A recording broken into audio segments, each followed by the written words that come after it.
ஆடணும்.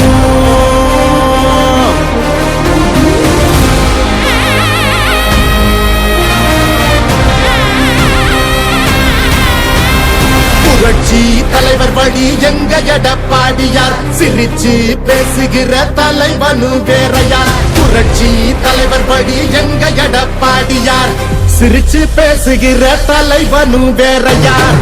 இளவலி தெரிஞ்ச ஏற்புடிச்ச பாமரன், இறங்கி கூட வரும் எளிய மக்கள் நாயகன். கண்டாட்சி அரசியல முடிக்கணுமே முடிசூடி, நல்லாட்சி வேணும்னா வரணும் எங்க எடப்பாடி. ஏழைகள் சிரிக்கணும்னா ரெட்டையல ஆடணும், தமிழ்நாடு ஜெயிக்கணும்னா எடப்பாடியார் ஆடணும். ஏழைகள் சிரிக்கணும்னா ரெட்டையல ஆடணும், தமிழ்நாடு ஜெயிக்கணும்னா எடப்பாடியார் ஆடணும். ஏழைகள் சிரிக்கணும்னா ரெட்டையல ஆடணும், தமிழ்நாடு ஜெயிக்கணும்னா எடப்பாடியார் ஆடணும்.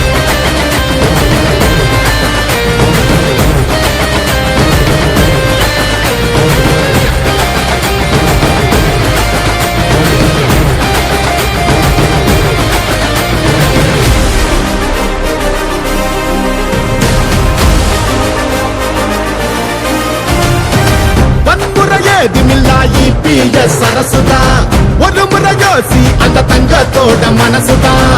சுயநலமில்லாத மக்களாட்சி அரசுதான், நேர்மையான இந்த அரசியலே புதுசுதான். தொத்து நோய் தடுத்து கவிதைய மீட்டெடுத்து, செத்த பயிர் வளர்த்து இளையேத்தம் அதை தடுத்து, அம்மாவை போல வந்து அரவணைச்சார் உறவாடி.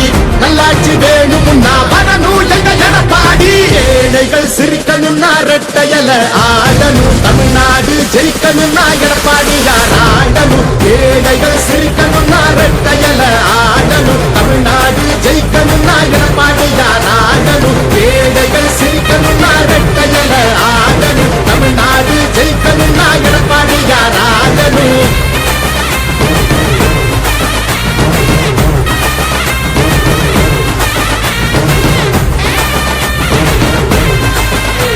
வலிமை சேர்க்கின்ற வகையிலே தென்மாண்டி சீக்கிரம் மக்கள் செல்வர் ஐயா வீட்டில் அவர்களுடைய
நமது அனைத்து இந்திய அண்ணா திராவிட முன்னேற்ற கழக தலைமையிலான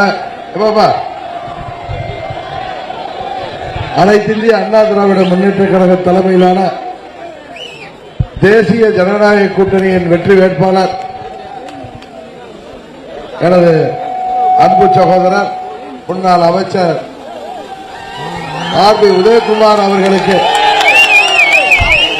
புரட்சி தலைவர் கண்ட வெற்றி சின்னம், அம்மா அவர்கள் கட்டிக்காத்த வெற்றி சின்னம் இரட்டை இலை சின்னத்திலே வாக்களித்து அவரை மாபெரும் வாக்கு வித்தியாசத்திலே வெற்றி பெற செய்ய வேண்டுமாய் பணிவன்போடு கேட்டுக் கொள்கின்றேன். கடந்த 8 ஆண்டுகளாக, ஏன் 9 ஆண்டுகளாக நாங்கள் எல்லாம் கருத்து வேறுபாடுகளால் பிரிந்து நின்றோம். அம்மா அவர்கள் ஆட்சி தமிழ்நாட்டிற்கு வந்தால்தான் தமிழ்நாட்டு மக்களுக்கு பாதுகாக்க முடியும். நாங்கள் இடையிலே பிரிந்து கிடந்த காரணத்தினால், இடையில திமுக ஆட்சிக்கு வந்துவிட்டது. ஊர் 2 பட்டா கூட்டாளிக்கு கொண்டாட்டம் என்பது போல திமுக இங்கே ஆட்சி பொறுப்புக்கு வந்துவிட்டார்கள். அதை உணர்ந்து எங்களுக்குள் இருந்த கருத்து வேறுபாடுகளை எல்லாம் மறந்து மீண்டும் நாங்கள் அண்ணன் தம்பிகள், அம்மா வளர்த்த பிள்ளைகள் என்பதை நிரூபிக்கின்ற விதமாக இங்கே ஓர் அணியில தேசிய ஜனநாயக கூட்டணி என்கிற உடையில ஒன்றிணைந்திருக்கிறோம். இங்க அனைத்து இந்திய அண்ணா திராவிட முன்னேற்ற கழகத்தின் வெற்றி வேட்பாளருக்கு பாரதிய ஜனதா கட்சி, அம்மா மக்கள் முன்னேற்ற கழகம், பாட்டாளி மக்கள் கட்சி, தமிழ் மாநில காங்கிரஸ், புதிய நீதி கட்சி, இந்திய ஜனநாயக கட்சி, புரட்சி பாரதம், தமிழக மக்கள் முன்னேற்ற கழகம், அகில இந்திய பார்வர்டு பிளாக், தென்னிந்திய பார்வர்டு பிளாக், சிங்க தமிழர் முன்னேற்ற கழகம், மூவேந்தர் முன்னேற்ற கழகம், மருதுசேனை, பெருந்தலைவர் மக்கள் கட்சி, உழவர் உழைப்பாளர் கட்சி, தமிழ்நாடு யாதவ மகாசபையின மாபெரும் கூட்டணியாக இன்றைக்கு ஒரு மெகா கூட்டணியாக மீண்டும் தமிழகத்தில் அம்மாவின் ஆட்சியை அமைக்க வேண்டும். அண்ணன் EPS அவர்களின் தலைமையில் தமிழ்நாட்டில் அம்மாவுடைய ஆட்சி அமைக்க வேண்டும் என்பதற்காக எல்லோரும் ஒற்றுமையாக இங்கே பணியாற்றிக் கொண்டிருக்கிறோம். தொடர்ந்து 15 நாட்களாக நான் பல்வேறு தொகுதிகளுக்கு சென்று வருகிறேன். அங்கே முதலாக நமது சென்னையில் முன்னாள் அமைச்சர் பெஞ்சமின் அவர்களுக்கு மதுரவாயல் தொகுதியில ராமாபுரம் பகுதியில் இரட்டை இலைக்கு வாக்கு கேட்ட பொழுது உண்மையிலேயே எனக்கு மகிழ்ச்சியாக இருந்தது. காரணம் 8-9 ஆண்டுகளாக நாம் தனித்திருந்தாலும் அம்மா அவர்களும் புரட்சி தலைவரும் அவர்களும் நமக்கு கொடுத்த வெற்றி சின்னம். அதை அங்கே நான் அந்த வேட்பாளருக்கு வாக்கு கேட்ட பொழுது உண்மையிலேயே நான் மிகவும் மகிழ்ச்சி அடைந்தேன். அதுபோலத்தான் இன்றைக்கு அண்ணன் செல்லூர் ராஜ் அவர்கள், VV ராஜன் செல்லப்பா அவர்கள் அந்த வரிசையில் இன்றைக்கு உங்கள் வீட்டு பிள்ளை ஆகிய RB உதயகுமார் அவர்களுக்கு வாக்கு கேட்பதில் நான் மிகவும் மகிழ்ச்சி அடைகின்றேன். இங்கே கூடியிருக்கின்ற உங்களின் எழுச்சியையும் உணர்ச்சியையும் பார்க்கும் பொழுது மீண்டும் இந்த முறை RB உதயகுமார் மாபெரும் வாக்கு வித்தியாசத்தில் வெற்றி பெறுவார் என்பது தெரிகிறது. 2001 அம்மா அவர்கள் எப்படி நமது மதுரை மாவட்டம் முழுவதும் வெற்றி பெற்றார்களோ அதை போன்ற ஒரு வெற்றியை 26 அனைத்து தொகுதிகளிலும் நாம் பெற வேண்டும். அதற்காக நமது கூட்டணியைச் சேர்ந்த நிர்வாகிகளும் தொண்டர்களும் சிறப்பாக பணியாற்றி வருகிறீர்கள். 23ஆம் தேதி வரை நீங்கள் கண் துயராக உழைக்க வேண்டும் என்று கேட்டுக்கொள்கின்றேன். இன்றைக்கு தமிழ்நாட்டில் சட்டம் ஒழுங்கு இருக்கிறதா என்கிறதே தெரியாத அளவிற்கு இன்றைக்கு சட்டம் ஒழுங்கு சந்தித்திருக்கிறது. எங்கு பார்த்தாலும் கஞ்சா போன்ற போதை மருந்துகளின் புழக்கம், இளைஞர்களை மாணவர்களை குறிவைத்து இன்றைக்கு போதை வியாபாரம் நடைபெறுகிறது. அதற்கு பின்னணியில திமுகவினர்கள் இருப்பதுதான் மிகவும் துரதிருஷ்டவசமானது. அதனால்தான் ஸ்காட்லாந்து யார்டு காவல்துறைக்கு இணையான நமது தமிழ்நாடு போலை இன்றைக்கு கைகட்டி கைப்பிசைந்து நிற்கின்ற சூழ்நிலை இருக்கிறது. இதையெல்லாம் மாற்றி நாம் அனைத்து இந்திய அண்ணா திராவிட முன்னேற்ற கழக ஆட்சி அமைத்து அண்ணன் EPS அவர்கள் சொன்னது போல 3 மாதத்தில் தமிழ்நாட்டிலே கஞ்சா என்பதே இல்லை என்கிற அளவிற்கு நாம் உறுதியாக அந்த நிலையை எட்டி விடுவோம். காரணம், நாம் எல்லோரும் அம்மாவிடம் பயிற்சி பெற்றவர்கள். அம்மா என்றாலே ஒரு சிறப்பான ஆட்சி, சட்டம் ஒழுங்கு பேணி காக்கப்படுகின்ற ஆட்சி, சட்டத்தின் முன் அனைவரும் சமம் என்கிற முறையிலே அம்மா அவர்கள் ஆட்சி நடத்தினார்கள். அம்மா அவர்கள் ஆட்சி காலத்தில் நமது அமைச்சர்களாக இருந்தாலும் கூட அவர்கள் யாருக்காவது சிபாரிசுக்காவது யாருடைய பிரச்சனைக்காக காவல்துறையை காவல் நிலையத்தை அணுகலாம். ஆனால் இன்றைக்கு திமுக செய்வது போல சட்டவிரோதமான செயல்களுக்கு காவல்துறை அணுகுவதை அம்மா அவர்கள் அனுமதிக்க மாட்டார்கள். ஆனால் இன்றைக்கு காவல் நிலையங்கள் திமுகவின் கட்ட பஞ்சாயத்து நிலையங்களாக மாறிவிட்டது. இன்றைக்கு சட்டவிரோத செயல்களிலே யார் பின்னணியிலே இருக்கிறார் என்றால் அது திமுகவினர் தான். அது கஞ்சா விற்பதாக இருக்கட்டும், ஹெராயின் விற்பதாக இருக்கட்டும், அதற்கு பின்னணியில திமுகவை சேர்ந்த நிர்வாகிகள் இருக்கிறார்கள். இன்னும் தமிழ்நாட்டிலே கொடுமை என்னவென்றால் 2 வயது பச்சிலம் குழந்தை கூட இன்றைக்கு இந்த போதை மருந்து அடிமைகளால் இன்றைக்கு சீரழிக்கப்படுகின்ற கொடூரம் தமிழ்நாட்டில் நடைபெற்றுக் கொண்டிருக்கிறது. மது போதையை விட மோசமான போதை இந்த கஞ்சா ஹெராயின் போன்ற போதை வஸ்துக்களின் ஏற்படுகின்ற அந்த மயக்கம்.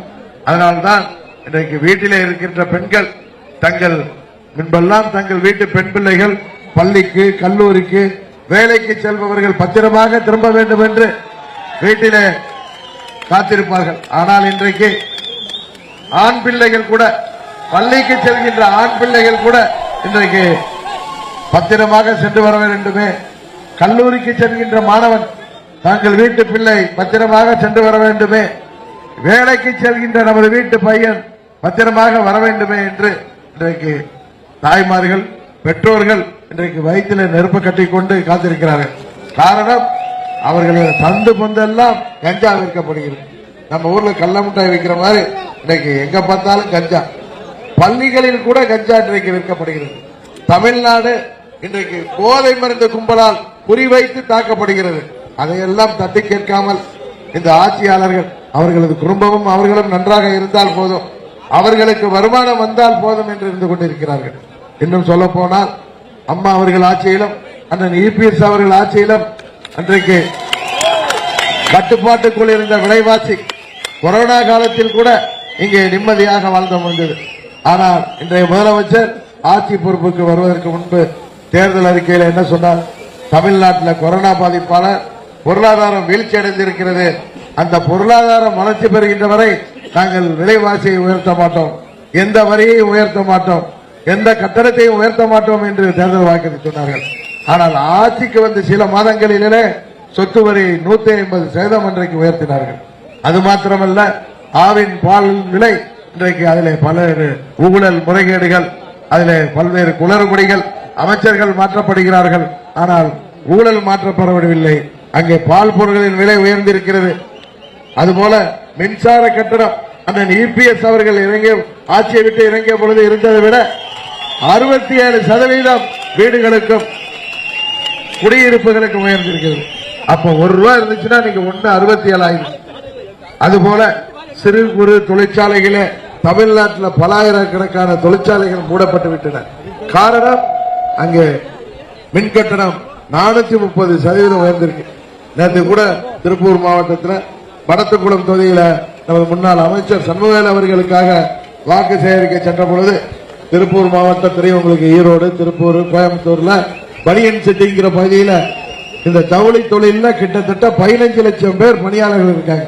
நமது பகுதியிலெல்லாம் போய் திருப்பூர்ல நிறைய பேர் அங்கேயே குடியேறி இருக்கிறார்கள். அதுல இன்றைக்கு இந்த மின்கட்டண உயர்வால் 430% உயர்ந்திருப்பதால் இன்றைக்கு அங்கே தொழில் பாதிக்கப்பட்டு லட்சக்கணக்கான கஷ்டப்படுகின்ற சூழ்நிலை இருக்கிறது. ஆனால் குஜராத்தில் மின்கட்டணம் இது போன்ற தொழிற்சாலைகளுக்கு உயர்த்தப்படாமல் குறைக்கப்பட்டிருக்கிறது. ஆனால் தமிழ்நாட்டிலே 430% உயர்த்தப்பட்டு இன்றைக்கு வேலை வாய்ப்பை இழந்து பல பேர் நிற்கிறார்கள். அதுபோல தேர்தல் வாக்குறுதியில் என்ன சொன்னார் முதலமைச்சர்? பல லட்சம் இளைஞர்களுக்கு வேலை வாய்ப்பை உருவாக்கி தருவோம். எங்கே உருவாக்கி இருக்காங்க? எல்லாரையும் வேலை வாய்ப்பு இல்லாமல் பார்த்த வேலைகள் எல்லாம் விடுகின்ற அளவுக்கு விரக்தியின் உச்சத்தில் போய் போதைக்கு அடிமையாகி இன்றைக்கு இளைஞர்கள் கூலிப்படைகளாக மாறி இருக்கின்ற சூழ்நிலை தான் இருக்கிறது. யாருடைய உயிருக்கும் பாதுகாப்பு இல்லை. இன்றைக்கு 5000த்திற்கும் 10,000த்திற்கும் யாருடைய உயிரையும் கொலை செய்யலாம், யாரையும் கொலை செய்யலாம் என்கிற நிலை, யாருக்கும் பாதுகாப்பற்ற சூழ்நிலை தமிழ்நாட்டில் நிலவி வருகிறது.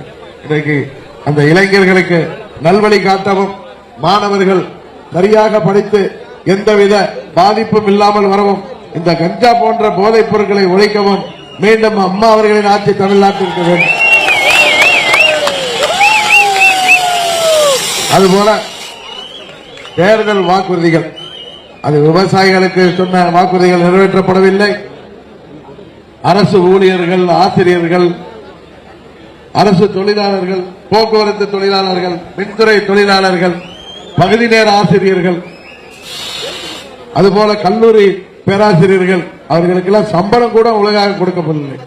நமது பள்ளிக்கூடங்கள் என்பதுதான் மாணவர்களின் எதிர்காலத்தை வடிவமைக்கின்ற ஒரு ஸ்தாபனங்கள். பள்ளிக்கூடங்கள்ல இன்றைக்கு ஆசிரியர்கள் பற்றாக்குறை, காலை பணியிடங்கள் எல்லாம் நிரப்பப்படவில்லை. மாணவர்கள் நிறைய அரசு பள்ளிகளில் இருந்து படிப்பை நிறுத்துகின்ற சூழ்நிலை. காரணம், அங்கு பள்ளியில கட்டிடங்கள் ஒழுங்காக இல்லை, ஆசிரியர்கள் இல்லை, கழிவறை வசதிகள் இல்லை. இன்னும் சொல்ல போனால் பல கட்டிடங்கள் இடிந்து விழுகின்ற நிலையில இருப்பதால் பள்ளிக்கு குழந்தைகளை அனுப்புவதற்கே பெற்றோர்கள் அஞ்சுகிறார்கள். தமிழ்நாட்டில் இன்றைக்கு கல்வித்துறை தூங்கிக் கொண்டிருக்கிறது. உதயநிதியின் ரசிகர் மன்ற துறையாக அந்த பள்ளிக் கல்வித்துறை அமைச்சர் செயல்பட்டுக் கொண்டிருக்கிறார். மோடி அவர்கள் அன்றைக்கு பொதுக்கூட்டத்தில் சொன்னது போல அனைத்து நதிகளும் கடலிலே போய் சேர்வது போல தமிழ்நாட்டில் உள்ள அனைத்து துறைகளிலும் உள்ள ஊழல்கள் இன்றைக்கு ஒரு குடும்பத்தின் கையில போய் சேர்கிறது. அந்த ஊழல்களால் கிடைத்த லாபங்கள் ஒரு குடும்பத்தின் கையில செல்லுது. அந்த குடும்பம் எந்த குடும்பம் என்பது உங்களுக்கு தெரியும். இங்க மதுரை மத்திய தொகுதியில பிடிஆர் பழனிவேல்ராஜன் போட்டியிருக்கிறார. அவர் நிதியமைச்சராக இருந்த பொழுது எதனால மாற்றப்பட்டார்? அவர் ஒரு தொலைபேசியில போன்ல பேசுறப்ப இன்னொரு பத்திரிகையாளர்கிட்ட ஆட்சிக்கு ஒரு ஆண்டுக்குள் உதயநிதி ஸ்டாலினும் சபரீசனும் கிட்டத்தட்ட 30,000 கோடி சம்பாதித்து விட்டு, எப்படி சம்பாதித்து விட்டு, ரொம்ப கஷ்டப்பட்டு சம்பாதிச்சிருக்காங்க. எப்படி சம்பாதிச்சிருப்பாங்கன்னு தெரியும் உங்களுக்கு. சம்பாதித்து விட்டு அதை என்ன பண்றதுன்னு தெரியாம முழிக்கிறாங்கன்னு சொல்லி உண்மையை போட்டு உடைச்சார் நிதியமைச்சர் நமது பிடிஆர் பழனிவேல்ராஜன். பதவியிலிருந்து அவரை தூக்கிட்டாங்க. அதே மாதிரி கணக்கு போட்டீங்கன்னா இந்த 5 ஆண்டுல கிட்டத்தட்ட அவர் சொல்ற கணக்கிலே 1.5 லட்சம் கோடி மக்கள் வரிப்பணம் இன்றைக்கு யாருடைய கையிலே சிக்கி இருக்கு. இன்னும் சொல்ல போனா கடந்த சுதந்திரம் வாங்கிய பிறகு எத்தனையோ ஆட்சிகள், காமராஜர் ஆட்சி, பேரறிஞர் ஆட்சி, தலைவர் ஆட்சி, அம்மா ஆட்சி, அண்ணன் இபிஎஸ் ஆட்சி வரை 2021 மார்ச் வரை கிட்டத்தட்ட 5 லட்சம் கோடி 70 ஆண்டுகளாக தமிழ்நாட்டிற்கு இருந்தது. ஆனால் இந்த 5 ஆண்டுகளிலே 5 லட்சம் கோடியை தாண்டி கடன் வாங்கி இருக்கிறார்கள். அந்த வரிப்பணம் எல்லாம் எங்க போனுச்சுன்னே தெரியல. மதுரை மாநகராட்சி ஊழல் என்பது ஒரு பானை சோற்றுக்கு ஒரு சோறு பதம் போல கிட்டத்தட்ட 200 கோடி ரூபாய் எங்க ஊழல். மதுரை மாநகராட்சி மேயரை இன்னைக்கு காணும். எங்க ஃபாரின் போயிட்டாங்களான்னு கேட்டா இல்ல, பதவியை விட்டு நீக்கிட்டாங்க. அங்க உள்ள கவுன்சிலர்கள், திமுகவை சேர்ந்த மாநகராட்சி மேயர் உட்பட மேயரை கைது பண்ண ரொம்ப அசிங்கமா போட்டு அவர் கணவரை பிடிச்சு போட்டிருக்காங்க. மேயரை பதவி விலக சொல்லியிருக்காங்க. இதுபோல்தான் தமிழ்நாட்டில் அனைத்து மாநகராட்சிகள், அனைத்து உள்ளாட்சி துறையில் அவங்க ஜெயித்திருக்கிற பகுதிகள். இன்னும் சொல்ல போனால் அனைத்து துறைகளிலுமே ஊழல். நெடுஞ்சாலை துறையில கிட்டத்தட்ட 30% மேல் கமிஷன் வாங்கப்படுவதாக பல்வேறு புகார்கள். இதுவரை நாம் கேள்விப்படாத அளவிற்கு ஒரு பாலம் கட்டி முடிக்கப்பட்டு, அதுவும் 15 கோடிக்கு கட்டப்பட்ட பாலம் 3 மாதங்களுக்குள் இடிந்து விழுகிறது. ஒரு மழை வெள்ளத்தை கூட தாங்கல. இதுதான் இன்றைக்கு தமிழ்நாட்டு நிலை. இதிலிருந்து தமிழ்நாட்டை மீட்டெடுக்க, மீண்டும் மக்களாட்சி வழங்க, இங்க தமிழ்நாட்டில் அம்மாவின் ஆட்சியை கொண்டு வர நீங்கள் வாக்களிக்க வேண்டிய வெற்றி சின்னம் இரட்டை இலை சின்னம். அன்பு சகோதரர் உதயகுமார் அவர்களை வெற்றி பெற செய்து மீண்டும் அவரை நீங்கள் உங்கள் பயிரிக்கு உழைத்திட எல்லா திட்டங்களையும் கொண்டு வர. இன்றைக்கு நமது மெட்ரோ ட்ரெயின், மதுரைக்கு மெட்ரோ ட்ரெயின் வருவதை டெல்லி தரலன்னு போய் சொல்றாங்க. ஆனா அதுக்கான அந்த எஸ்டிமேஷன், அந்த அறிக்கையை இவங்க சரியாக தயார் பண்ணாம அனுப்புறதுனால, அவங்க சரியா தயார் பண்ணிருந்தா திருப்பி அனுப்பியிருக்காங்க. அதை இவர்கள் செய்ய போறதில்லை. நமது ஆட்சி வந்த பிறகு மெட்ரோ ட்ரெயின் வெளியாக வரும். மோடி அவர்கள் தமிழ்நாட்டிற்கு கிட்டத்தட்ட 14 லட்சம் கோடி பணத்தை இந்த 11 ஆண்டுகளில் 12 ஆண்டுகளில் கொடுத்திருக்காங்க. ஆனா அதற்கு முன்பு இருந்த காங்கிரஸ் ஆட்சியில் 3 லட்சம் கோடி தான் தமிழ்நாட்டுக்கு கொடுக்கப்பட்டிருக்கு. இன்னும் எத்தனை திட்டங்களுக்கும் நிதியை கொடுக்க மோடி அவர்கள் தயாராக இருக்கிறார்கள். திமுக அந்த நிதியை தவறாக பயன்படுத்துவதால் அவர்கள் யோசித்துக் கொண்டிருக்கிறார். எந்த பிரச்சனை வந்தாலும் நீ தமிழ்நாட்டில் வெயில் அடிச்சாலும் அதுக்கு மோடி தான் காரணம் சொல்றாரு முதலமைச்சர். அதனால தமிழ்நாட்டில் மழை வெள்ளை வந்தாலும் வெள்ளம் வந்தாலும் அது காரணம் மோடி என்கிறார். உண்மையில தமிழ்நாட்டிற்கு நிறைய திட்டம் வேண்டும் என்று விரும்புவது மத்திய அரசாங்கம். இன்னும் சொல்ல போனா நாங்கெல்லாம் டெல்லிக்கு போயிட்டு வந்தாலும் எங்களை அடிமைகள் சொல்றாங்க. என்ன இன்னொன்னு சொல்றாரு ஸ்டாலின், பாஜக அதிமுகவை அழித்து விடும், அமமுகவை அழித்து விடும். அவங்க அழிக்கணும்னு நினைச்சா எதுக்கு அதிமுகவையும் அமமுகவையும் ஒன்றிணைத்து வைக்க வேண்டும்?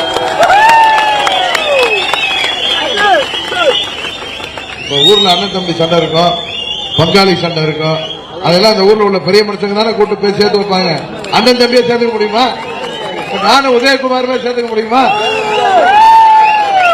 எங்களுக்குள்ள பரஸ்பரம் தனிப்பட்ட அன்பு இருக்கும். இருந்தாலும் அரசியல் என்று வந்த பிறகு ஏதாவது வேறுபாடுகள், கருத்து வேறுபாடுகள் இருக்கும். அதை ஊர்ல பெரிய மனுஷங்க தான் கூப்பிட்டு எல்லாம் ஒன்னாருங்கன்னு சொல்லுவாங்க. அது போல டெல்லி இப்ப மாத்திரம் இல்ல, 21 அமித்ஷா அவர்கள் என்னை அழைத்து நீங்கள் எல்லாம் ஓரணியில் வர வேண்டும், அப்பொழுதுதான் மீண்டும் அம்மாவின் ஆட்சி வந்துவிடும் என்றார். அன்றைக்கு அது நடக்காமல் போனது.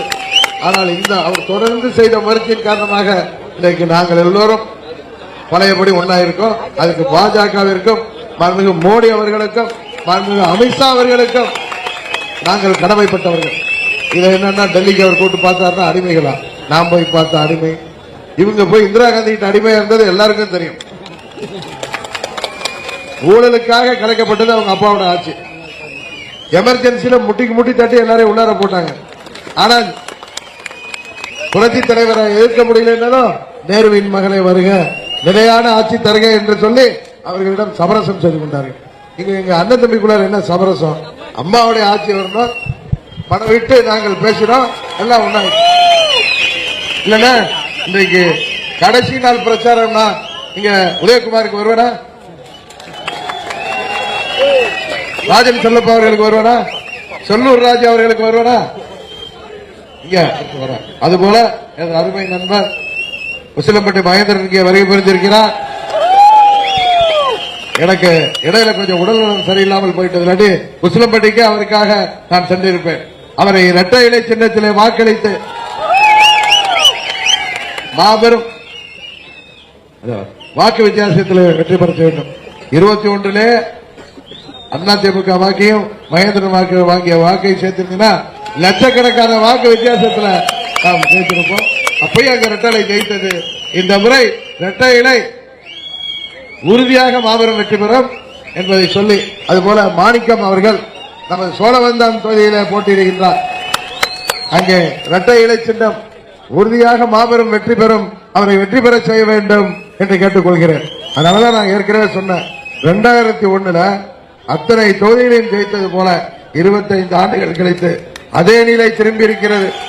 இந்த திமுக மக்கள் விரோத ஆட்சியை முடிவுக்கு கொண்டு வந்து மீண்டும் அம்மாவின் ஆட்சியை கொண்டு வர நமது மீனாட்சி ஆகின்ற மதுரை மண்டலம் எல்லா தொகுதிகளிலும் நமது கூட்டணி வெற்றி பெற்றது என்ற செய்தியை வருவதற்கு நீங்கள் அனைவரும் அயராது உழைத்திட வேண்டும் என்று கேட்டு இரட்டை இலை சின்னத்திலே வாக்களித்து அருமை சகோதரர் உதயகுமார் அவர்களை நீங்கள் மாபெரும் வெற்றி பெற செய்ய வேண்டுமாய் பணிவன்போடு கேட்டுக்கொண்டு இங்கே வருகை புரிந்திருக்கின்ற அனைத்து இந்திய அண்ணா திராவிட முன்னேற்ற கழகம், அம்மா மக்கள் முன்னேற்ற கழகம், பாரதிய ஜனதா கட்சி மற்றும் கூட்டணி கட்சிகளைச் சேர்ந்த நிர்வாகிகளுக்கும் செயல் வீரர்களுக்கும் வீராங்கனைகளுக்கும் எனது வணக்கத்தையும் நன்றி சொல்லி இரட்டை இலை சின்னத்தை வாக்களித்து வெற்றி பெற செய்ய வேண்டுமாய் கேட்டு விடைபெறுகிறேன். நன்றி, வணக்கம்.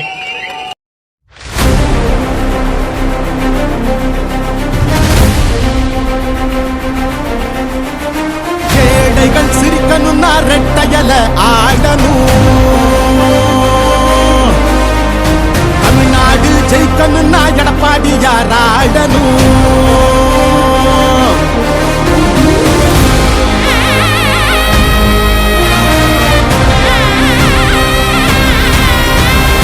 புரட்சி தலைவர் வழி எங்க எடப்பாடியார், சிரிச்சு பேசுகிற தலைவனு வேறையார். புரட்சி தலைவர் வழி எங்க எடப்பாடியார், சிரிச்சு பேசுகிற தலைவனும் வேற யார் இளவலி தெரிஞ்ச ஏற்புடிச்ச பாமரன் இறங்கி கூட வரும் எளிய மக்கள் நாயகன் கண்டாட்சி அரசியல முடிக்கணுமே முடிசூடி நல்லாட்சி வேணும்னா வரணும் எங்க எடப்பாடி ஏழைகள் சிரிக்கணும்னா ரெட்டையல ஆடணும் தமிழ்நாடு ஜெயிக்கணும்னா எடப்பாடி யார் ஆடணும் ஏழைகள் சிரிக்கணும்னா ரெட்டையல ஆடணும் தமிழ்நாடு ஜெயிக்கணும்னா எடப்பாடி யார் ஆடணும் ஏழைகள் சிரிக்கணும்னா ரெட்டையல ஆடணும் தமிழ்நாடு ஜெயிக்கணும்னா எடப்பாடி யார் ஆடணும்